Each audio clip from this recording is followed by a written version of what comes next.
Hey, so I hope I have, you guys seem to have everything well under control, so I hope I have something interesting to say to you guys.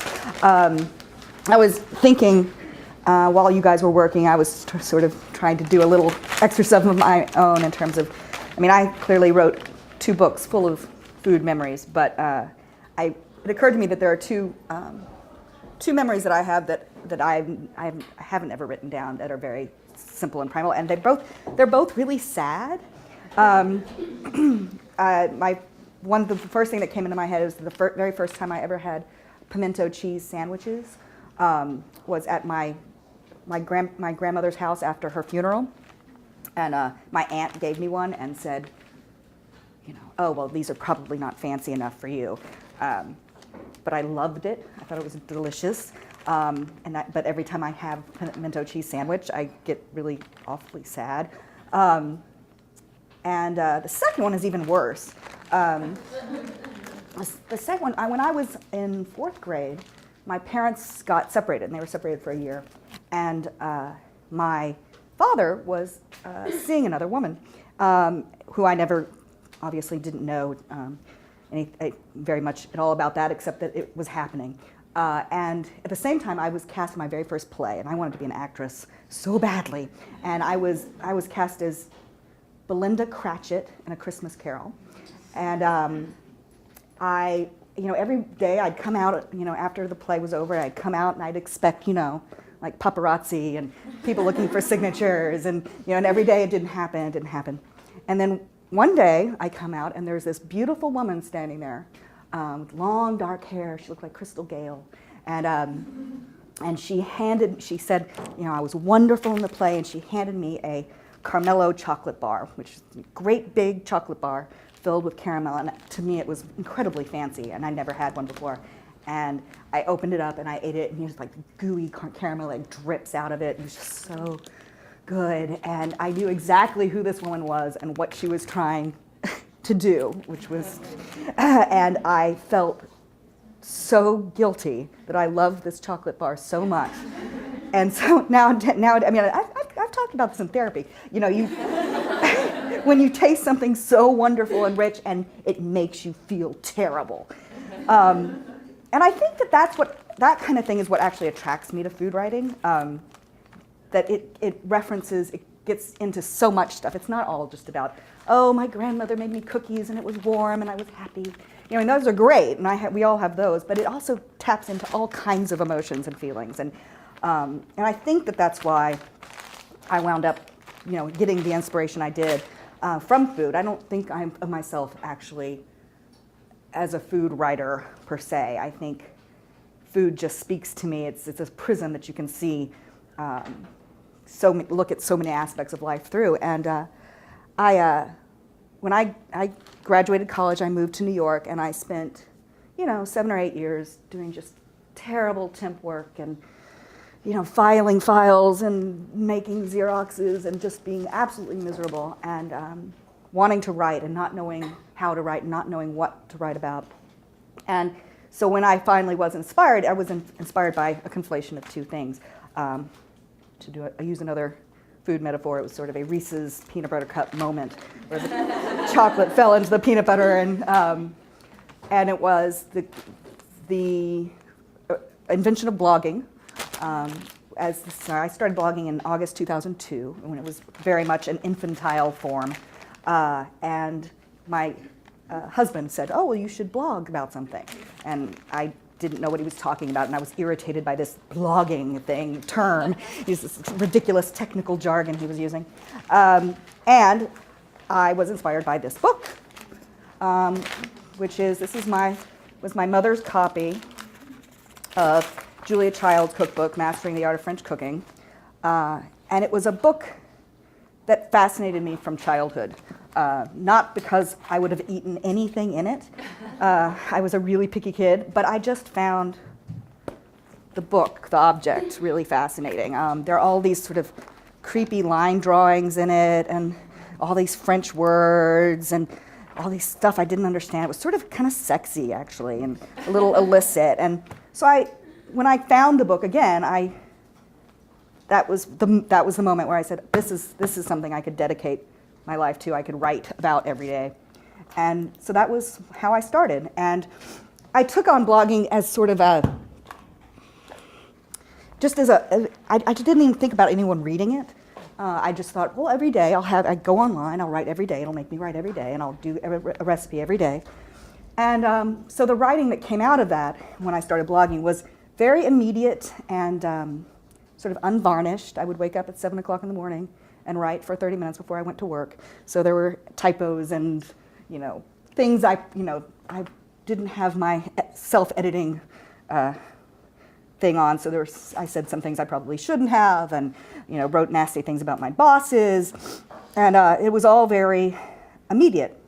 So, and when I was thinking about talking to you today, I was trying to figure out what to say about what blogging is, what it can do for you, as opposed to more nuanced work, and you're writing a book. And I decided to just read you a couple very, very, very quick things, just to kind of give give a little insight into how something transforms. So one of the first things I made when I started writing, this was, I think, the 4th day of the project, and I wrote this in August 30th, 2002, was about a soup that is the first recipe in this book. It's called potage parmentier. And, I'm sorry, I'm disorganized. So it's the first book, and it's potato leek soup. Very, very simple. I'm just going to read it to you, the beginning of the soup. What Julia Child writes is, leek and potato soup smells good, tastes good, and is simplicity itself to make. It is also versatile as a soup base. Add watercress and you have watercress soup, or stir in cream and chill it for a vichyssoise. To change the formula a bit, add carrots, string beans, cauliflower, broccoli, or anything else you think would go with it, and vary the proportions as you wish. And then it goes on to the recipe. So when I made that, 4 days in, I wrote, Julia says potage parmentier smells good, tastes good, and is in simplicity itself to make. On this, she is correct. What you do is this. Peel a couple of potatoes and slice them up. Slice some leeks, rinse them real good to get rid of the dirt. Throw these 2 ingredients in a pot with some water along with some salt. Julia says 1 tablespoon for 2 quarts of water, 3 cups of leeks, 3 cups of potatoes. Inveterate salt fiend that I am, I was shocked to find this to be too much. If you try it yourself, rein in. I'm just going to skip a little bit. One interesting thing to meditate on while you're making this soup is potatoes. There's something about peeling a potato, not to say that it's fun exactly, but there's something about scraping off the skin and rinsing off the dirt and chopping it into cubes before immersing the cubes in cold water, because they'll turn pink if you let them sit out in the air. Something about knowing exactly what you're doing and why. Potatoes have been potatoes for a long, long time, and people have treated them in just this way toward the end of making just such a soup. There is a clarity in the act of peeling potato, a winnowing down to one sure, true way. And even if afterward you do push it through some gadget you got at Crate and Barrel, the peeling is still a part of what you do, the first thing. So that's a fairly straightforward example of how how I transform things from blog to book, from the cookbook to the blog to the book. It wasn't always that simple. Because making a memoir, you have to start addressing not just, a blog is great because it's exactly what it is. It's you find the passion, you find the thing that you can write about every single day, and it's very raw and it's quick and it's honest in a very simple way. Writing a memoir, you have to be honest in a slightly different way. One more thing, I'm sorry to read all this crap to you, but to read the author's note, which I wrote, and I'm very, very glad that I wrote it in retrospect. For the sake of discretion, many identifying details, individuals, and events throughout this book have been altered. Only myself, my husband, and certain widely known public figures, including Julia and Paul Child, are identified by real names. Also, sometimes I just made stuff up.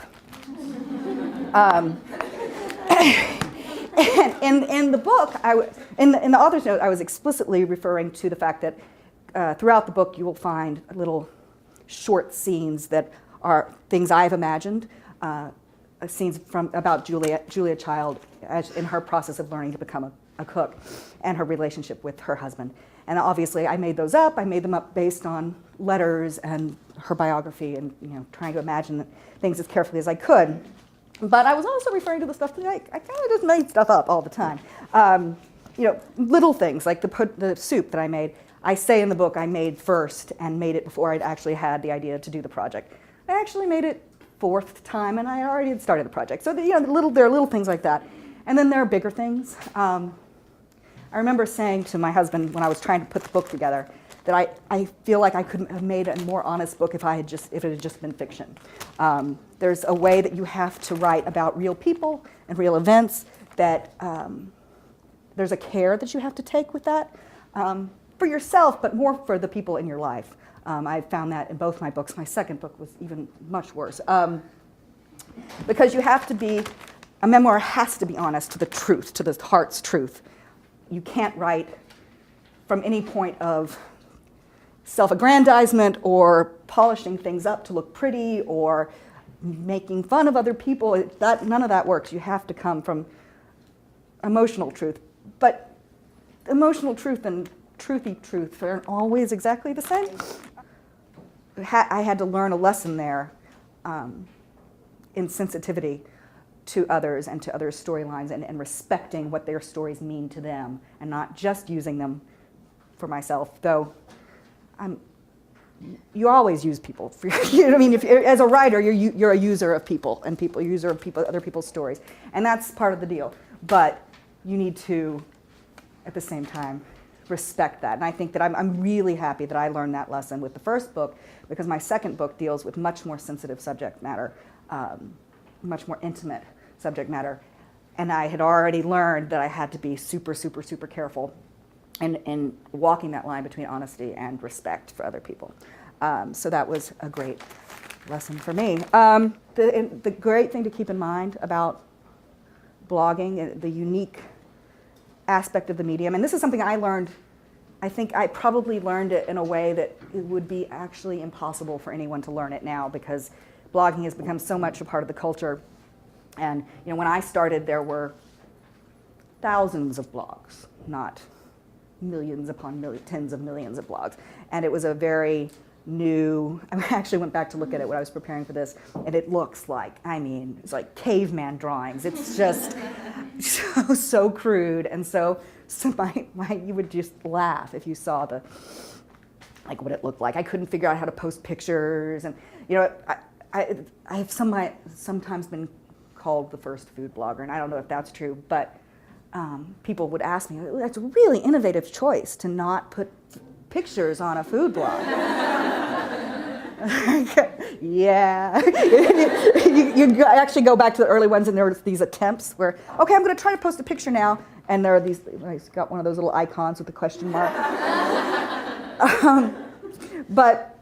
So I came into it at a point where it was still such a new medium, and we were all figuring out what it could do. But I think that my insight about blogging became that it's a great, great medium for obsessive compulsion. In order to write a blog, you have to have such a sharp perspective and such a passion for something. And it really can be anything. It can be, you really can do a blog that's entertaining about, kittens falling out of, rain boots or something, but so it doesn't matter what it is, but it does have to come from a place of true obsession and compulsion, and that's what drives it. That's what makes it interesting and compelling. I think that what I learned with my blog is that people caught on and people were really excited about following it, and that was not because there's this great underground thrilling group of people who just thrill to 40-year-old French food. It's that they caught on to my passion and my journey, and they felt that it was authentic, and they felt that I was looking for something. I could have done anything. I could have been looking, for it by, I don't know, reading Jane Austen books, or, making paper mache garlands, but it was that drive that drove people, that people could relate to. So I think that in trying to figure out, what a blog is and what you want to blog about, you have to get to that raw passion. You can polish it up and make it mean things. Like when I wrote to the book and I sort of expanded upon what soup means to me, why potage parmentier was important, that there's something elemental about it, that it related. That can all come with some polish and some time and some perspective. But getting to the point of what's obsessing you right now just pushing it through, and then letting yourself be raw and letting yourself be simple is one of the great advantages of blogging. So that's what I would say to keep in mind, and that there doesn't. I find that blogs that have too much polish bore me quickly because I want to use a blog to get into someone's head in as comfortable a way as possible, and I think that that's something that was great about early blogging, that people were just throwing their stuff out there before they understood that we hadn't quite understood that you guys were getting into, the readers were getting into our heads, and it was going to be incredibly uncomfortable. And and I probably wouldn't have done it. I probably wouldn't have talked about how my boss was a jackass, or my husband's gastrointestinal distress, or if I had thought that anyone was actually going to read it. So I think that, so I always suggest to bloggers, it's so much harder now to remember that that's where blogging started, but I think it's what you need to get back to write something that's really vibrant.